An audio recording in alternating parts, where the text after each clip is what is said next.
Good evening, Bahamas. Coming up tonight. The acting prime minister delivers the mid-year budget communication and reveals some startling statistics. Useless words and delusional predictions. That's how the opposition is describing the government's mid-year budget.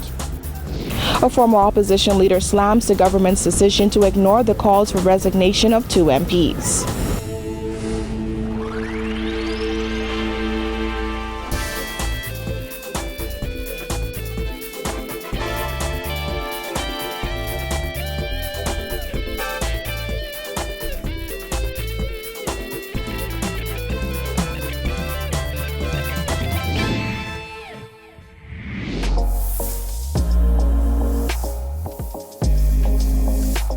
Our News is brought to you by Alive. Welcome to Our News and thanks for joining us. I'm Kyle Joaquin.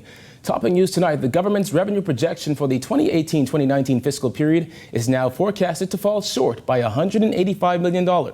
That's according to Acting Prime Minister and Minister of Finance Peter Turnquest, who revealed that fact as he delivered the mid-year budget communication in the House of Assembly today. With more on this, here's Jasmine Brown. During his hour-long communication, Turnquest was very detailed as he revealed that shortfall could cost the government nearly $200 million in revenue. We now estimate that revenues will fall short of the budget projections by some 7%, but still come in some $400 million higher than last fiscal year. Revenue collections was projected to come in at $2.69 billion. Turnquest explained that the projected shortfall is due in part to the renegotiated tax structure for gaming houses, lower than expected value-added tax collections, and the delay in the establishment of the Revenue Enhancement Unit. In the new agreement, instead of a stamp tax on deposits, a 5% tax on winnings between 0 and 1,000 will be applied. And on winnings over 1,000, a rate of 7.5% will be applied. As well, all back taxes will be collected before the end of this fiscal year at the previous 11% rate. With this new agreement, projected revenue to be collected from the gaming houses will be somewhat below the amounts that had been included in the 2018-19 budget, in the sum of approximately $18 million. As it relates to the Revenue Enhancement Unit, Turnquest said it is expected to be established in the second half of the fiscal year. Turnquest said total expenditure and recurrent expenditure will come in somewhat lower than what has been projected. Turnquest insisted that reflects the government's dedicated commitment to stringent expenditure restraint. Now, once Turnquest wrapped up his communication and it was clear there would be no debate on the mid-year budget, opposition leader Philip Brave Davis quickly jumped to his feet to question the move. The issue is that it would be in the ordinary course of events, which has been the practice of this House. And once the statement, and this started from 2010, that once the half-time statement, mid-term budget statement has been laid, there is the opportunity to have explained, right? And a debate ensues, you see, following that. Now I'm hearing things have changed. Davis's persistence prompted Turnquest to explain that there would be no debate as there was no resolution for borrowing attached to the mid-year budget. Reporting for Our News, I'm Jasmine Brown. Well, the opposition slammed government's mid-year budget statement, describing it as useless words and delusional predictions. Jared Higgs has that. Describing the budget as all head and no heart, Shadow Minister of Finance Chester Cooper slammed government's revenue shortfall. We heard nothing today to inspire confidence. At half year, revenue collections are only 38% of annual projections, down against projections despite the painful 60% increase in VAT. We suspect at the end of the day, it will be an even greater shortfall and the deficit predictions will be missed. Minister of Finance Peter Turnquest blamed the revenue shortfall on, among other things, VAT breaks in certain industries. Cooper says those decisions have come back to haunt the government. It is now on the record that an arrogant lack of consultation with VAT stakeholders, the hotel industry, and the construction sector, among others, have led to what will be a significant revenue shortfall. Lower than expected gaming tax collection was also pegged as a reason for government's sluggish revenue. Despite that, Cooper wasn't impressed. The government's agenda to bully and erode the wealth of the Bahamian-owned legal gaming industry has also fallen flat. Cooper acknowledged that projected GDP growth is good news. However, he says government can't take credit for it. We restate that it matters not if the Bahamian people cannot feel the growth in their lives and in their pockets. In fact, the foundation of this growth is PLP projects, mainly Bahama and The Point. Cooper hit out at government for what he described as governing for the IMF and not the Bahamian people. Reporting for Our News, I'm Jared Higgs. All right, thanks, Jared. Well, the House of Assembly came to an explosive end today after National Security Minister and outspoken Pine Ridge MP Frederick McAlpine butted heads as they exited Parliament, prompting fellow MPs to restrain Dames as he was shouting at McAlpine not to butter him up. Jasmine Brown witnessed the dramatic showdown and filed this report. That heated exchange started here behind me on the floor of the House of Assembly, where McAlpine says he only approached Dames to greet him. However, all hell broke loose. Moments after McAlpine approached Dames, the National Security Minister became visibly upset as he insisted he did not want to hear what his fellow F&M MP had to say. In fact, Dames became so irate that at least 2 fellow MPs had to restrain him and escort him off the floor of the House. As Dames was being escorted down and into the nearby men's bathroom by Yamacraw MP Ellsworth Johnson, he shouted repeatedly that he did not want to be buttered up. This as his aides told onlookers to stay clear of Dames.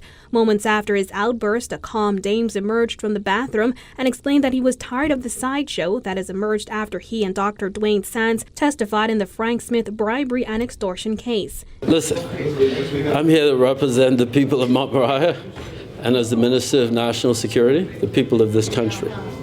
Okay, we made a promise to the Bahamian people when we took office that we will do our endeavor best to clean up corruption within this country, okay, and bring back some level of respectability. I'm not going to turn that into a political charade, all right?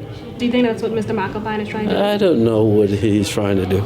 I'm not here to play games, all right? We're here to run a country. Dames was tight-lipped on what set him off. However, the incident between McAlpine and Dames occurred just 2 days after McAlpine publicly blasted Prime Minister Dr. Hubert Minnis after he failed to fully address calls for the resignations of Dames and Dr. Sands at a Free National Movement event on Friday. When we chase behind these nonsense that we see every day of this and that, you know, we have a look at the facts. All right? And so I'm not gonna get involved in any of this sideshow. I have to save my energies to work toward making this country a better place. The PLP has repeatedly called for the resignations or dismissal of both men after the acquittal of Smith, who was a former PLP senator and Public Hospitals Authority chairman.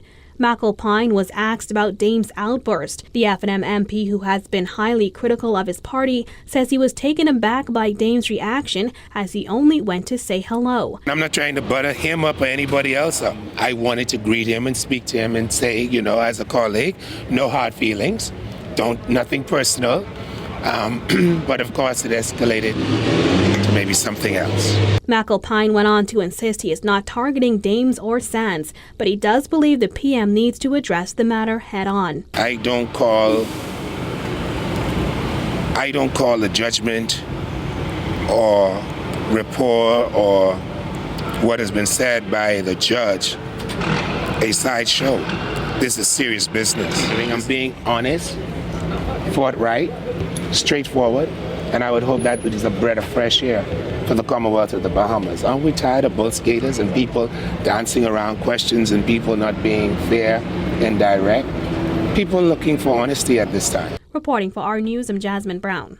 House Speaker Halson Moultrie reminding parliamentarians that the deadline for MPs to submit their public declarations is on Friday.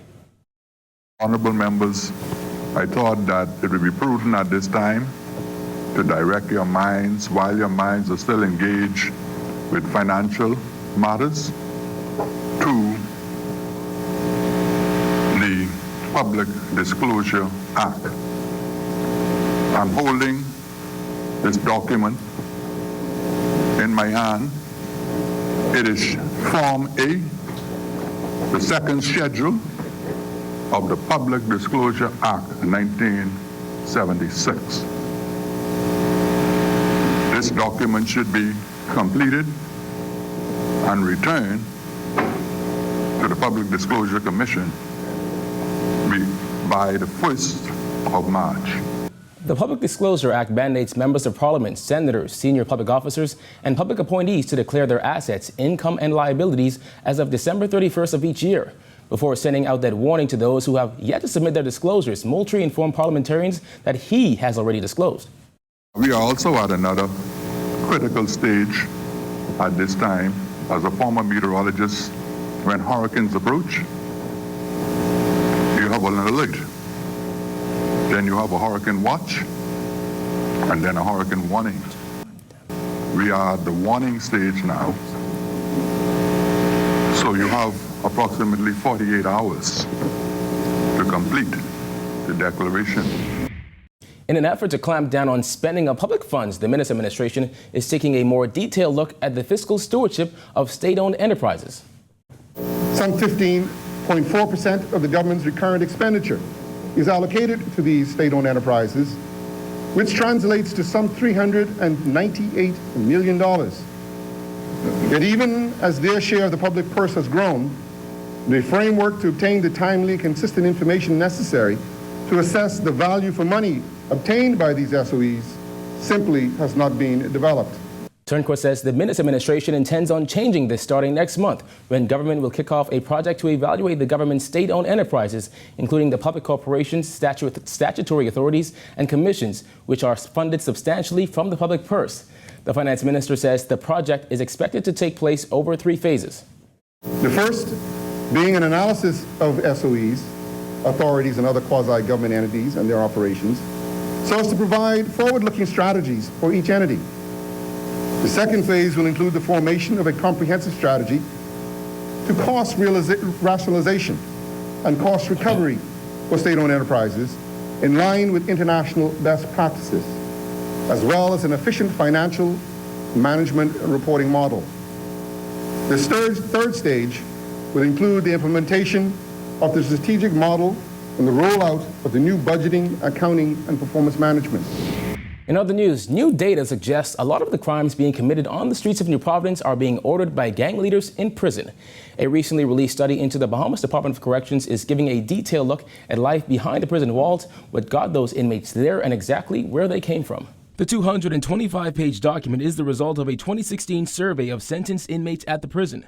The study was sponsored by the Inter-American Development Bank and conducted by the University of the Bahamas. It found that inmates were apprehensive about admitting they were a part of a gang, with only 5% of males saying they were. Gang loyalty was considered the most important reason members committed their offense, with some acknowledging they were ordered from their leader within the prison. When they alleged that crimes are directed from prison, inmates indicated that the most likely crimes were murder at 32%, robbery at 23%, and trafficking at 20%. Then there's the question of safety for them when released. According to the study, 28% of those affiliated with gangs in prison fear being attacked or hurt once they're let out. 28% feel they'd be arrested again, and 21% feel they would be killed because of what they were in prison for. The study found that between 2010 and 2020, the percentage of prisoners at the facility were sentenced to 1 year or less behind bars. Less than 10% of inmates were spending life in prison or sentenced to death. When it comes to education, the study found that 25% of the inmates had a high school diploma, while 42% didn't complete senior high school, and 12% never made it past 9th grade.